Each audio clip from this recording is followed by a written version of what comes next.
Okay, continuation of the quest. Why is Chi-Chi there? Not talking to her. Master Zhang. Ah, hello. Are you here for something off the shelf? Or do you need something forged? Forged. Excuse me, Master Zhang. We were wondering if you'd heard of something called a Wonder Core. Of course I have. Sorry, who's asking? My name is Yunjin. Perhaps you don't know me, but I believe that you forged some weaponry for my father in the past for stage use. Yunjin? Stage use? Oh, so you must be Miss Yoon. Sorry, my brain's finally caught up. It's not used to doing much beyond bashing a hammer all day. Everyone's heard of you, Miss Yoon. Even folks who don't make it to the opera all that often. Like myself. So, you're here to ask about Wonder Cores, huh? As it happens, I do know how to make them.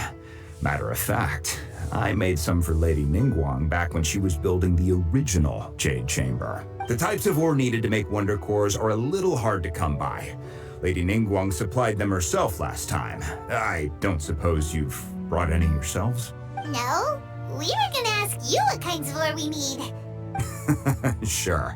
Well, you'll need two kinds. Star Splinter Iron and Subrosium. I've heard of those before. If I remember correctly, Lady Ningguang sourced her Star Splinter Iron from the Mount Tianheng area. They say it resonates with visions. It could take some work, but if you stick with it, you'll find some eventually. As for the Subrosium, though, that's trickier. It's all but unheard of on the market. I'm really not sure. Sorry.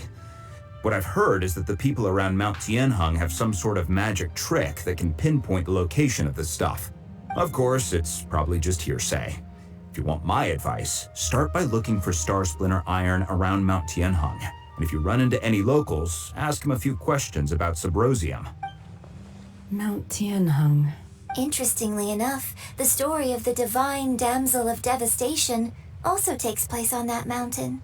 I hear the view there is quite spectacular. A favorite destination of the Adepti, in fact. Perhaps it can give me some inspiration. Let's not delay. Sorry for cutting you off, but let us go there. Go. Let us go. On to Mount Tianheng. Tianheng.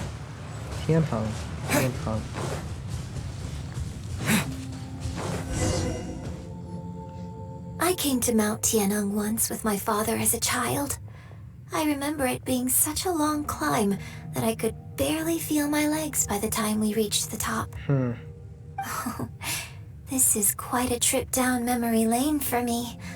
Look at these majestic, towering peaks and the gently flowing streams.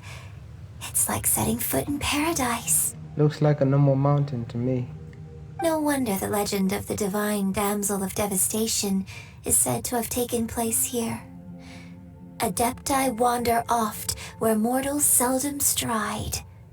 Indeed, this looks like a place that one might expect to be frequented by Adepti. The Divine Damsel of Devastation is your upcoming opera, right? And the story takes place in Mount Tianheng. Huh. Seems like you have a real connection with this place. What's the story about, though? It's the story of a girl becoming a hero. Cool. A hero story? They're Paimon's favorite. The legend first arose in this area. It is said that there used to be a prosperous village on the mountain. In that village, there was a loving couple who were completely devoted to one another. One day, a terrifying monster appeared. Romance stories, bro? I dig it. The wife was out collecting herbs and was captured by the monster. Her husband was so distraught at the news that it broke his spirit and drove him to madness. What? The vile and vicious monster told the villagers, "If you want to live, you must sacrifice a child to me." What nasty piece of work. Ugh. Paimon sure hopes this monster gets put in its place. It reminds me of the story of Yai Miko from Honkai Impact, right? No, wait, Yai Miko, I mean Yai Sakura. I'm sorry. But the monster was so terrible and so strong that all within the village were terrified of it.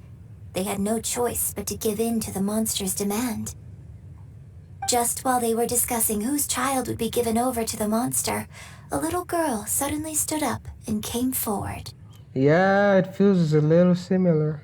No, don't do it, little girl. What? Paimon, what the? Unbeknownst to anybody else, she was concealing an exorcist's blade.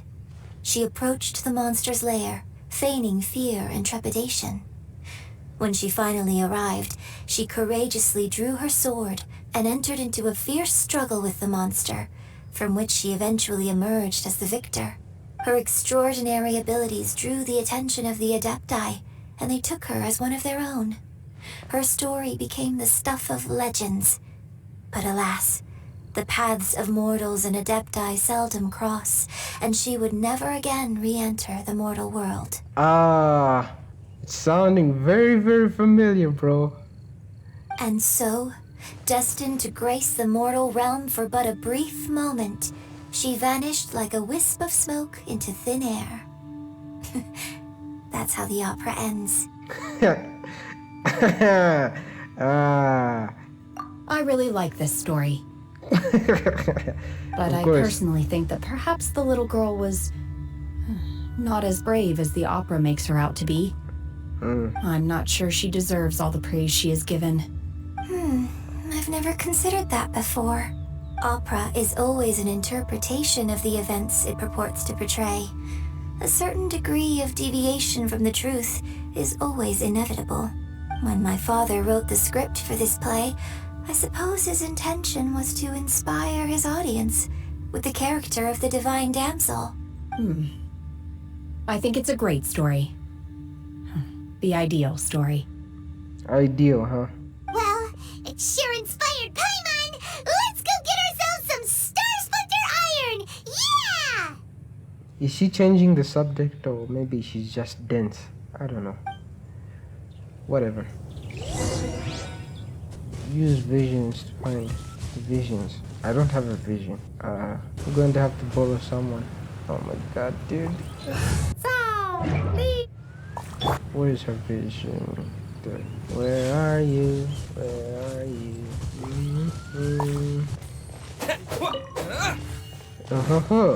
That's one down. There's the other one. This should be enough Star Splinter Iron.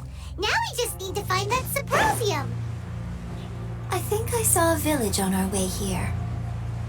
Master Zhang said we should ask the locals for help. Why don't we try there? Sure. Hey, there really is someone here. Yunjin, looks like you were right. Excuse us, sir. Can we ask you something? Huh. He didn't seem to catch that. Hello, sir. We were just passing by and wanted to ask if you happen to know anything about Symposium. Is he trying to tell us to look for clues in the village?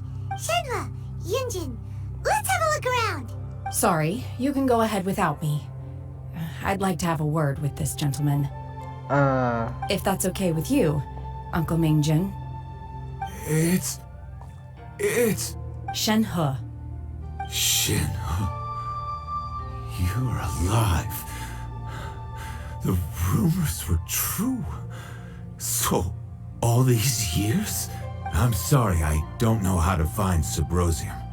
But I think you can find some information in the village. This place is deserted now. No one ever comes here. So you can rummage around all you want. This guy could talk. What the hell? Huh? You know this guy, Shenhe? Thank you, kind sir. We'll go and take a look around. Don't worry. Mingjin has no ill intention towards Miss Shenhe. She'll be quite safe. Okay, then let's see what we can find in this this village. Yeah.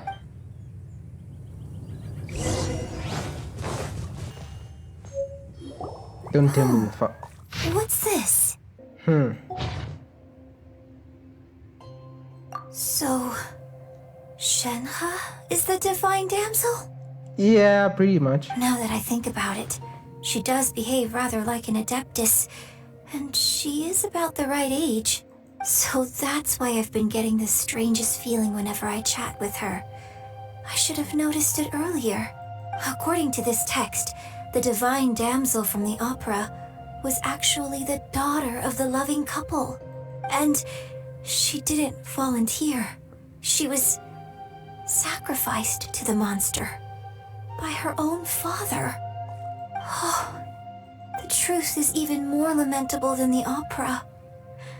Now I understand why Shenhe said the girl was not as brave as people think.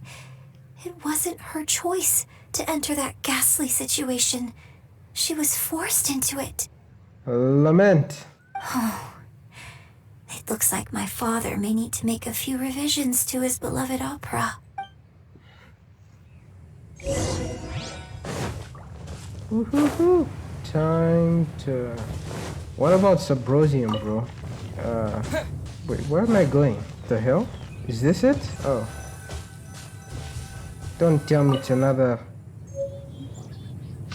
Ah, come on, dude. Just give me the Subrosium. So it seems that Shenhe's father thought he was summoning a benevolent deity using a magic incantation. But in fact, he summoned an evil god's remains, which took the form of a monster. His obsessive yearning for his deceased wife led to a terrible tragedy. The villagers moved away in fear, without ever learning the truth. And now, this place is deserted. Still, I do wonder what the connection is between Shenhe and Mingjun. We've looked everywhere, but still no mention of Subrosium. Let's have a look over there. Paimon is the only one who seems to... I just want to get the Subrosium. Ah! This is it! Dusk. Setting sun. So basically, we need to go to the middle of the lake south of Mount Tianheng at dusk, and we'll find us some Subrosium! Let's go back and tell Shenhe the news! One year when I was back visiting, I heard a story about a white-haired adeptus from a merchant passing by. I never imagined it was you. I was a very close friend of your father's. I could have stopped him from performing the summoning ritual. I had plenty of chances, but I couldn't bring myself to stand up to him. I just let things happen, let it all escalate. Well, we all know how that story ended. I bring flowers back here every year. And each time I wish I had a chance to apologize to you. Apologize for what? If you'd stopped him, he'd only have found another way. There is nothing he wouldn't have done for his true love. Nothing. Do you still hate him? I don't know what I feel. I'm told my fate is to bear the curse of calamity, so my master bound my soul with red ropes to curb my aggression. But it also dampened my emotions, making me dispassionate, like the Adepti. So if you ask me how I feel about the past, if I hate my father or not, the truth is, I feel nothing at all. That's just because your emotions have been suppressed, right? So, if the red ribbons were to come, or the red ropes or whatever were to come off, and your emotions escalated, your true feelings would surface. It's not like they're not there, they're just hidden, or whatever. It must have been so tough for you all these years. Shenhe, we're back! Oh, I wasn't supposed to hear that because I was away.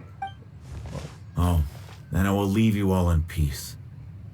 Shenhe, it brings me some solace knowing that you are okay. I'll tell you more about the old times next time we meet. Thanks, mister. We found some info in the end.